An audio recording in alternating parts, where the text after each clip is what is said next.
मेरे प्रिय भाई और बहनों, हम सभी मनुष्य हैं और मनुष्य होने के नाते हम सभी का एक विशेष अनुभव है, पाप।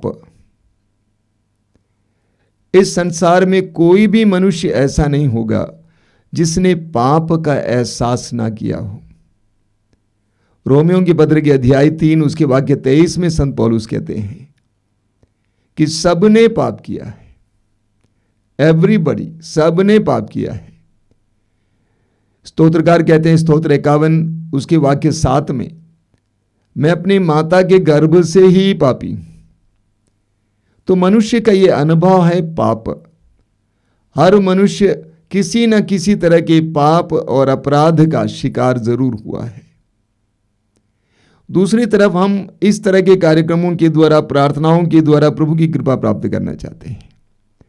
मैं जानता हूं कि आप इस प्रार्थना में भाग ले रहे हैं, इन वचनों को सुन रहे हैं ताकि आपको प्रभु की कृपा मिले, आपको प्रभु से चंगाई मिले, जीवन में तरक्की मिले, अलग अलग प्रकार की कृपाएं प्राप्त हों। एक तरफ हम पाप का अनुभव करते हैं और दूसरी तरफ हम कृपा भी महसूस करना चाहते हैं। हमें क्या करना चाहिए? ऐसी अवस्था में हमें क्या करना चाहिए? इस्यास नबी अध्याय 30 उसके वाक्य 15 में प्रभु कहते हैं, जवाब के रूप में प्रभु देते हैं। प्रभु कहते हैं पश्चाताप और स्वीकृति में तुम्हारा कल्याण है। पश्चाताप और स्वीकृति में तुम्हारा कल्याण है। प्रभु कहते हैं पश्चाताप और स्वीकृति के द्वारा तुम्हारे लिए कल्याण का द्वार खुल जाएगा। पश्चाताप और स्वीकृति में सबसे पहले स्वीकृति का मतलब क्या है? स्वीकार करना। क्या स्वीकार करना? कि मैं कमजोर हूं, मैं दुर्बल हूं, मैं पापी हूं, मेरे जीवन की बहुत सारी व्यथाओं का मुख्य कारण मैं हूं, मैंने अपराध किया है, मैंने अपने आप को तोड़ दिया है। ये स्वीकार करना कि मैं पापी हूं, मैं दुर्बल हूं। आप पढ़ेंगे इस्यास नबी के ग्रंथ की अध्याय 6 उसके वाक्य 2 में लिखा हुआ है। प्रभु कहते हैं मैं उन लोगों पर कृपा दृष्टि करता हूं जो विनम्र हैं, पश्चातापी हैं और श्रद्धा से मेरी वाणी सुनते हैं। प्रभु कहते हैं मैं उन लोगों पर कृपा दृष्टि करता हूं जो विनम्र हैं, पश्चातापी हैं और श्रद्धा से मेरी वाणी सुनते हैं। यानी प्रभु कहते हैं कि मैं पश्चातापियों पर अपनी दया दृष्टि दिखाता हूं, अपनी कृपा दृष्टि दिखाता हूं। जो अपने पाप को स्वीकार करता है, मेरी दृष्टि उस पर बनी हुई है, मेरी कृपा दृष्टि उस पर बनी हुई है। स्तोत्रकार कहता है स्तोत्र 51 उसके वाक्य 19 में, हे प्रभु तू एक पश्चातापी दीनहीन हृदय का तिरस्कार नहीं करेगा। तू एक पश्चातापी दीनहीन हृदय का तिरस्कार नहीं करेगा। मैं विश्वास करता हूं एक पश्चातापी का जो अपने पाप को स्वीकार करता है तो उसका तिरस्कार कर ही नहीं सकता है। लेकिन इस दुनिया में बहुत सारे लोग अपने पापों को स्वीकार करने को तैयार नहीं हैं। सबसे पहले एक वर्ग है जो पाप को ही नहीं मानते हैं। वे कहते हैं कि पाप अपराध नाम की चीज नहीं होती है, कानून होता है, कानून के विरुद्ध जो पाप है अपराध है, वरना कोई पाप या अपराध धर्म अधर्म होता नहीं है। उन्होंने धर्म अधर्म का विभेद खो दिया है, पाप पुण्य का विभेद खो दिया है। उन्होंने पाप बोध खो दिया है। आधुनिक इंसान की एक बहुत बड़ी कमजोरी है, उसने पाप बोध खो दिया है। वो कुछ भी कर सकता है, अपने स्वार्थ की पूर्ति के लिए वो किसी को मार भी डाल सकता है, किसी के साथ अन्याय भी कर सकता है, किसी के साथ व्यभिचार भी कर सकता है। अगर कानून ना पकड़े तब तक वो सही है। उनका हृदय कठोर है, उनका अंतःकरण मर चुका है, उनके अंदर पाप बोध नहीं है। दूसरे वर्ग के लोग हैं जो मानते हैं पाप अधर्म है, लेकिन वे ये भी मानते हैं पाप करेगा तो दंड मिलेगा, अधर्म करेगा तो उसका कर्म भोगना ही पड़ेगा। वे किसी ईश्वर पर विश्वास नहीं करते हैं जो इन पापों के दंड को ले सकता है, उससे किसी को छुटकारा दे सकता है। उनका मानना है अपराध किया, पाप किया तो उसको दंड मिलना अनिवार्य है, उसका कर्म भोगना अनिवार्य है। वे ईश्वर पर विश्वास नहीं करते जो इसको क्षमा कर सकता है। तीसरे वर्ग के लोग हैं जो विश्वास करते हैं कि ईश्वर दयालु है, करुणामय है, हमारे पापों को क्षमा करता है, लेकिन ईश्वर की करुणा पर उनका भरोसा कम है। वे इस बात को विश्वास नहीं कर पाते हैं कि ईश्वर ने हमें क्षमा किया है या ईश्वर हमें क्षमा कर सकता है। उनका भरोसा कम है, इसीलिए वे पाप बोध में, अपराध बोध में, दोष भावना में जीवन जीते हैं। अपने को कोसते हैं, दूसरों को कोसते हैं, ईश्वर को कोसते हैं। अपराध बोध में, दोष भावना में जीवन जीते हैं। यूदास करयोती को उदाहरण लीजिए, यूदास करयोती का उदाहरण लीजिए। यूदास को इस बात का एहसास हुआ कि मैंने एक धर्मात्मा के साथ अपराध किया है, मैंने यीशु को पकड़वाकर बहुत बड़ा अपराध किया है, लेकिन वो ईश्वर की करुणा पर विश्वास नहीं करता था, भरोसा नहीं था, इसीलिए उसने जाकर आत्महत्या की। तो इस संसार में बहुत सारे लोग अपने पापों को स्वीकार करने को तैयार नहीं। एक चौथा वर्ग है, वे ये जानते हैं कि पाप है, वे ये भी जानते हैं कि ईश्वर दयालु है, लेकिन उनका अहंकार उनको पाप स्वीकार करने के लिए प्रेरणा नहीं देता है। अहंकार के कारण पाप स्वीकार नहीं करते हैं। प्रभु का वचन कहता है, पश्चाताप और स्वीकृति में तुम्हारा कल्याण है। पश्चाताप और स्वीकृति में तुम्हारा कल्याण है। जब हम पाप स्वीकार करते हैं, हमारे लिए अनुग्रह का द्वार खुल जाता है। एक सच्चाई है मेरे भाई और बहनों, पवित्र ग्रंथ बाइबल हमें सिखाती है। जब हम अपने पापों को स्वीकार करते हैं, हमारे लिए अनुग्रह का भंडार खुल जाता है। हमें लूकास के सुसमाचार के अध्याय 7 में एक नारी के बारे में पढ़ने को मिलता है। प्रभु यीशु सिमियोन नामक एक धनी इंसान के यहाँ पे भोजन पे बैठे थे, और उस पापनी नारी को पता चला कि यीशु सिमियोन के घर पे भोजन पे बैठे हैं। बड़ी हिम्मत बांधकर वो नारी उस घर के अंदर प्रवेश करती है। हालांकि सभी लोग उसको जानते थे कि वो एक पापिनी नारी है, एक बुरी औरत है। वह बड़ी हिम्मत के साथ सिमियोन के घर पे आ जाती है और प्रभु जिस कक्ष में भोजन कर रहे थे वहां पर पहुंच जाती है, प्रभु के चरणों के करीब खड़ी हो जाती है और इस कदर आंसू बहाती है कि यीशु के चरण उसके आंसुओं से भीग जाते हैं। सिमियोन ने अपने दिल में सोचा कि ये इंसान नहीं जानता है कि ये किस तरह की नारी है, और वो यीशु के चरणों को अपने केशों से पोंछ रही थी। क्या इनको नहीं मालूम कि किस तरह की नारी है कि इनके पैरों को छू रही है? वो नारी आंसुओं को बहा बहा कर अपने पापों को स्वीकार कर रही थी। कितनी सुंदर स्वीकृति की अभिव्यक्ति है, कितना सुंदर पाप स्वीकार है। एक वचन भी नहीं बोलती है, बस आंसू बहाती है। मालूम प्रभु यीशु ने उस नारी से क्या कहा? वचन 50 में आप पढ़ेंगे, यो लूकास अध्याय 7 वाक्य 50 में आप पढ़ेंगे। प्रभु ने कहा, नारी तुम्हारे विश्वास ने तुम्हारा उद्धार किया है, तुम्हारे विश्वास ने तुम्हारा उद्धार किया है। उस नारी ने विश्वास किया, यदि मैं यीशु नाज़री के पास जाऊंगी, वो मेरे पापों और अपराधों के उस ढेर से, उस बोझ से मुझे छुटकारा देगा और मैं एक नई जिंदगी फिर शुरू कर पाऊंगी। उसने विश्वास किया कि यीशु मेरे पापों को क्षमा करेंगे, मेरे पाप के बोझ को मुझ पर से उतार देंगे।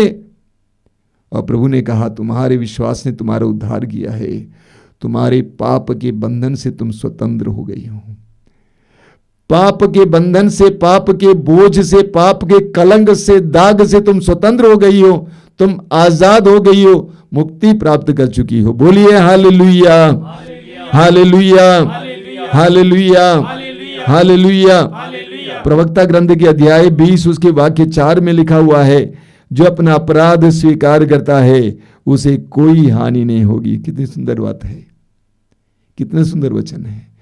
लिखा हुआ है, जो अपना अपराध स्वीकार करता है उसे कोई हानि नहीं होगी। आपने कितना ही बड़ा अपराध क्यों ना किया हो, कितने ही बड़े पाप क्यों ना किए हो, अगर आपने अपने अपराध को स्वीकार किया प्रभु के सामने, वचन कहता है आपको कोई हानि नहीं होगी। बोलिए हालेलुया, हालेलुया, हालेलुया। अय्यूब का ग्रंथ अध्याय 22 वाक्य 21, बहुत जबरदस्त वचन है। अय्यूब का ग्रंथ अध्याय 22 वाक्य 21 में प्रभु कहते हैं, ईश्वर से मेल कर लो और तुम्हें फिर सुख शांति प्राप्त होगी। ईश्वर से मेल कर लो और तुम्हें फिर सुख शांति प्राप्त होगी। क्या तुमने अपने अपराध के द्वारा, पाप के द्वारा अपने सुख को गंवा दिया है, अपनी शांति को गंवा दिया है, अपने धन को गंवा दिया है, अपने नाम को गंवा दिया है, अपने स्वास्थ्य को गंवा दिया है, अपने परिवार को बर्बाद किया है? वचन कहता है प्रभु से, ईश्वर से मेल कर लो और तुम्हें फिर सुख शांति प्राप्त होगी। प्रभु यीशु ने हमारे सामने कितना सुंदर दृष्टांत रखा है। लूकास के सुसमाचार के अध्याय 15 उड़ाव पुत्र का दृष्टांत शायद मैं सोचता हूं सुसमाचार का सबसे मर्मस्पर्शी दृष्टांत है। उस दृष्टांत में हम पढ़ते हैं बेटा अपनी सारी संपत्ति उड़ा देता है, बाप से प्राप्त सारी संपत्ति को उड़ा देता है बुराई में, वेश्याओं में, ऐश आराम में, मनोरंजन में। सारी संपत्ति उड़ाने के बाद, गंवाने के बाद परदेश में वो एक नौकर का काम करता है। इतने बड़े धनी इंसान का बेटा परदेश में नौकर का काम करता है, सुअर चराता है। अचानक वो होश में आ जाता है कि मैंने क्या कर दिया है, मेरी क्या दशा है। और उसने कहा कि मैं उठूंगा और अपने पिता के भवन जाऊंगा, पिताजी से कहूंगा कि मैंने आपके विरुद्ध और स्वर्ग के विरुद्ध अपराध किया है, मैं आपका पुत्र कहलाने योग्य नहीं हूं, मुझे एक दास के रूप में अपने घर पे रख लीजिए। बेटा अपने पिता के भवन की ओर चल पड़ता है। वचन में लिखा हुआ है, प्रभु यीशु कहते हैं पिता ने पुत्र को दूर से देखा, पिता ने पुत्र को दूर से देखा, पिता उसकी ओर दौड़ पड़ता है और उसको गले से लगाता है। पुत्र की एक भी बात नहीं सुनता है, उसको गले से लगाता है, उसके लिए चप्पल का प्रबंध करता है, अंगूठी का प्रबंध करता है, कपड़े का प्रबंध करता है, भोज का प्रबंध करता है। वचन कहता है ईश्वर से मेल कर लो, तुम्हें फिर सुख शांति मिलेगी। ईश्वर से मेल कर लो, अपने पाप को स्वीकार कर लो, तुम्हें फिर सुख शांति मिलेगी। एक बहुत जबरदस्त वचन आप मिलता है सूक्ति ग्रंथ की अध्याय 28 उसके वाक्य 13 में। सूक्ति ग्रंथ की अध्याय 28 वाक्य 13 में प्रभु क्या कहते हैं, जो अपने पाप को छिपाता है वह कभी उन्नति नहीं करेगा। जो अपने पाप को छिपाता है वह कभी उन्नति नहीं करेगा, लेकिन जो उसको प्रकट करता है, उसको स्वीकार करता है और उसका परित्याग करता है, उस पर दया की जाएगी। प्रभु कहते हैं जो अपने पाप को छिपाता है वो कभी उन्नति नहीं करेगा। बहुत सारे लोग अपने पापों को छिपाते हैं, अपने पापों को छिपाने के लिए सबको शांत करते हैं, मौन करते हैं, कोई नहीं बोलना। अपने पाप को छिपाते हैं ये सोचकर किसी ने नहीं देखा, सिर्फ उसको मालूम है और मुझे मालूम है और किसी को नहीं मालूम है। सोचता है कि इसको छिपा लूंगा और भी उपाय ढूंढते रहते हैं अपनी जिंदगी की परेशानियों के लिए। और मैं लोगों से कहता हूं कोई दूसरा उपाय नहीं है, कोई दूसरा उपाय नहीं है। पाप स्वीकार करना होगा। मैं लोगों से बोला करता हूं जब तक आपके अंदर पाप निवास करेगा आप बेचैन रहेंगे, परेशान रहेंगे। जब तक पाप आपके अंदर निवास करेगा आप बेचैन रहेंगे, परेशान रहेंगे। कोई दूसरा रास्ता नहीं है, उसको निकालना होगा। वो कैंसर की तरह है, वो कैंसर की तरह है जो आपको बर्बाद करेगा, आपको मार डालेगा। इसीलिए उसको स्वीकार करना, उसका परित्याग करना जरूरी है। जब तक पाप आपके अंदर है आपकी उन्नति नहीं होगी, वचन कहता है। इसीलिए उसको स्वीकार करना होता है। मैं अक्सर लोगों से बोला करता हूं आप पाप को पचा नहीं सकते, आप पाप को पचा नहीं सकते। पाप को स्वीकार करना होगा, प्रकट करना होगा। यही कारण है हमने देखा है बहुत सारे विशेष करके कैथोलिक भाई बहन जो साधनाओं में जाते हैं और पवित्र वचन सुनने के बाद उनको पाप का बोध होता है। देखिए पाप का बोध हमें तभी मिलता है जब हमारे अंदर पवित्र आत्मा कार्य करने लगता है। इसीलिए प्रभु यीशु ने स्वयं कहा है यूहन्ना के समाचार के अध्याय 16 में कि पवित्र आत्मा ही हमें पाप बोध देता है। जब आप पवित्र वचनों को सुनने लगते हैं, आपके अंदर अचानक पवित्र आत्मा कार्य करने लगता है, तो आपको पाप बोध होता है, अपने पापों का एहसास होता है। कई जगहों पर मैंने देखा है जहां पर कन्वेंशन दिया जाता है, पवित्र आत्मा उनके जीवन में कार्य करने लगता है, उनको पाप बोध होता है, इस बात का एहसास होता है कि हमने पाप किया है। हमारे आश्रम में हजारों की संख्या में लोग आते हैं।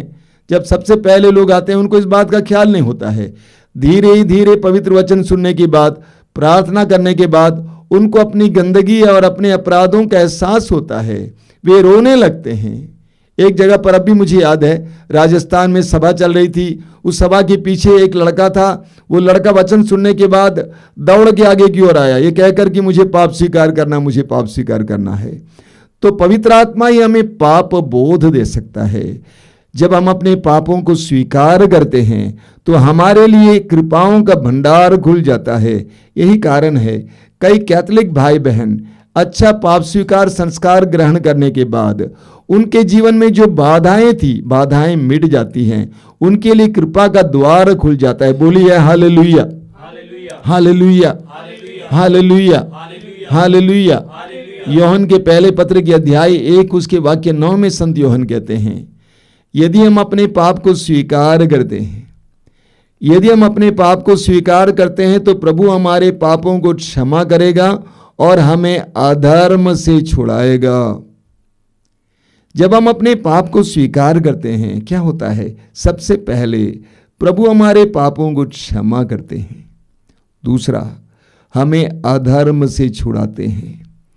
जिस बुराई में आप फंसे हुए थे, जिस बंधन में आप थे, हो सकता है कि आप नशे के बंधन में थे, आप कोई अवैध रिश्ते के बंधन में थे, गलत रिश्ते के बंधन में थे, गंदी आदत में थे।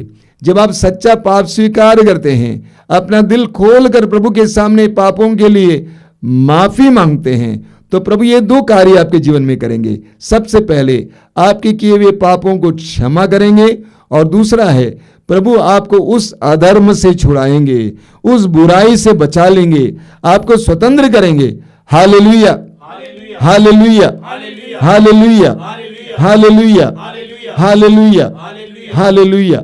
तो प्रभु अपने पवित्र वचन में कहते हैं, पश्चाताप और स्वीकृति में तुम्हारा कल्याण है। पश्चाताप और स्वीकृति में तुम्हारा कल्याण है। जोएल का ग्रंथ अध्याय 2 उसके वाक्य 12 और 13 में आपने सुना है, प्रभु कहते हैं, अब तुम वापस आ जाओ, अब तुम वापस आ जाओ। अंग्रेजी में उसका अनुवाद है, even now return to me. अब भी तुम वापस आ जाओ। तुमने सब कुछ बर्बाद किया, तुमने अपने सारे अवसरों को गंवा दिया, तुमने धन गंवा दिया, तुमने अपना नाम बर्बाद किया, तुमने अपने परिवार को बर्बाद किया, अपने ही अपराधों के द्वारा। कोई बात नहीं, प्रभु कहते हैं, अब भी तुम वापस लौट आओ, अब भी तुम वापस लौट आओ। मेरे प्रिय भाई और बहनों, सच्चे पाप स्वीकार के जरिए हमारे लिए और हमारे परिवार के लिए अनुग्रह का द्वार खुल जाएगा। हमारे लिए और हमारे परिवार के लिए अनुग्रह का द्वार खुल जाएगा। अवसर ढूंढिए पाप को स्वीकार करने के लिए। याकूब अपने पत्र के अध्याय 5 में कहते हैं, एक दूसरे से अपना पाप स्वीकार करें। आसान नहीं है, कठिन है। प्रभु को धन्यवाद कि कैथोलिक कलीसिया में पाप स्वीकार संस्कार की विधि है, जहां पर एक विश्वासी और एक पुरोहित जो भी हों, एक दूसरे पुरोहित के पास जाकर अपने पापों को बताता है और वो पुरोहित उन बातों को रहस्य में रखता है, प्रभु की ओर से सलाह देता है, प्रभु की ओर से पाप क्षमा देता है। हमें पाप के बंधन से आजाद किया जाता है। जो कैथोलिक भाई बहन हैं, इस संस्कार को समय समय पर स्वीकार करना। मैं लोगों से कहता हूं कि जब पानी उपलब्ध है तो नहाते क्यों नहीं हो? जितनी बार हो सके पाप स्वीकार करते हुए हम अपनी आत्मा को स्वच्छ रखें, हम अपने हृदय को स्वच्छ रखें, हम अपने अंतःकरण को स्वच्छ रखें, ताकि हर समय हम प्रभु की कृपा को प्राप्त करने के लिए तैयार रहें। बोलिए hallelujah, hallelujah, hallelujah, hallelujah, hallelujah. पाप स्वीकार के द्वारा हमारे लिए अनुग्रह और आशीष का भंडार खुल जाता है। हम सुसमाचार में पढ़ते हैं कि प्रभु यीशु कलवारी पहाड़ पर क्रूस पर टंगे थे। उनके दाएं बाएं 2 डाकू टंगे थे।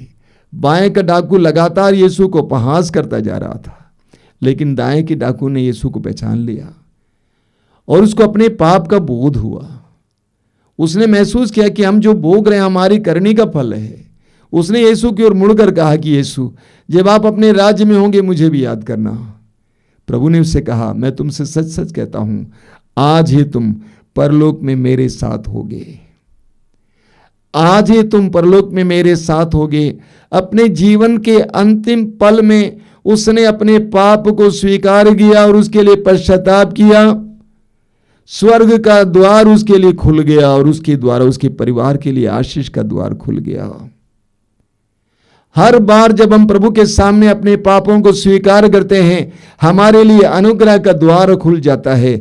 मेरे प्रिय विश्वासी भाइयों और बहनों, वचन को गंभीरता से लें। प्रभु कहते हैं, जो अपने पाप को छिपाता है वह कभी उन्नति नहीं करेगा, लेकिन जो अपने पाप को स्वीकार करता है और उसका परित्याग करता है, उस पर दया की जाएगी। आइए हम प्रार्थना करें। प्रभु यीशु, धन्यवाद देते हैं इस सुंदर समय के लिए, तेरी आशीष के लिए। अपने पवित्र वचनों के द्वारा तूने हमें समझाया है, पश्चाताप और स्वीकृति में हमारा कल्याण है।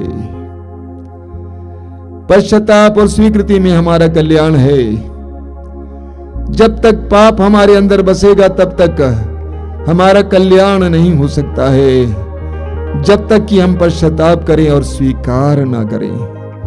प्रभु यीशु, पाप स्वीकार करने की कृपा दीजिए।